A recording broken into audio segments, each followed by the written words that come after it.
Tiba-tiba pengawas pun datang memukulnya sampai dia pun jatuh pingsan. Lalu seorang penambang menunjukkan berlian itu dan pengawas pun menangkapnya. Dalam kekalutan sang ayah meminta orang-orang untuk menolong anaknya. Tapi mereka tidak peduli dan berlalu pergi. Sementara pengawas tadi membawa orang itu ke hadapan pimpinan mereka untuk menyerahkan berlian yang didapatkan. Melihat berlian yang didapatkan lumayan besar, pemimpin itu pun sangat senang. Karena sudah berjasa mendapatkan berlian, pekerja itu pun kemudian diberikan makanan yang sepadan. Sementara bocah tadi dan ayahnya terlihat menyimpan kebencian.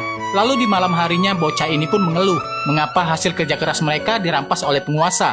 Kemudian ayahnya pun mengutuk para penguasa yang sudah berbuat zolim, dan dia meyakini bahwa Tuan tidak akan pernah diam untuk merebut semua yang sudah mereka rampas. Seketika malam itu juga hujan pun turun bertambah deras, yang mengakibatkan banjir besar di daerah tersebut. Dalam kepanikannya, semua warga pun berusaha untuk menyelamatkan diri. Namun tiba-tiba sebuah keranjang terlepas dari pegangan seorang ibu. Keranjang itu pun hanyut membawa bayinya yang baru saja dilahirkan. Lalu kita lanjut lagi ya guys. Tidak lama kemudian kita diperlihatkan dengan seorang pria yang memacu kudanya. Seekor burung elang pun terbang mengitari dermaga itu. Tidak ingin berliannya hilang begitu saja, Tavernier pun menyelipkannya ke dalam pinggang. Setelah itu Kasilingga mengajak Tavernier masuk ke dalam gudang untuk melihat batu permata dan perhiasan yang sudah mereka pesan. Namun tiba-tiba beberapa prajurit company sudah terikat di atas atap. Melihat hal itu, Tavernier pun kabur keluar gudang. Dari dalam jendela keluarlah seorang pria berkumis tebal. Pria ini sangat gagah dan dia adalah Permalu, bayi yang ditemukan menghanyut di sungai waktu itu guys. Permalu berkata bahwa dia ingin mengambil semua yang mereka rampas dari tangan rakyat.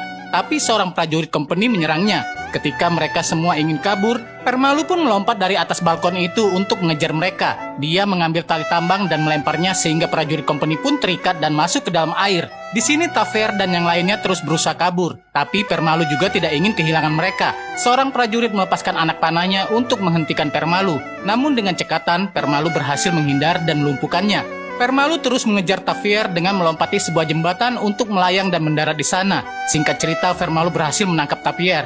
Dia menyandra Taver di atas layar kapal dan memeriksa tubuhnya.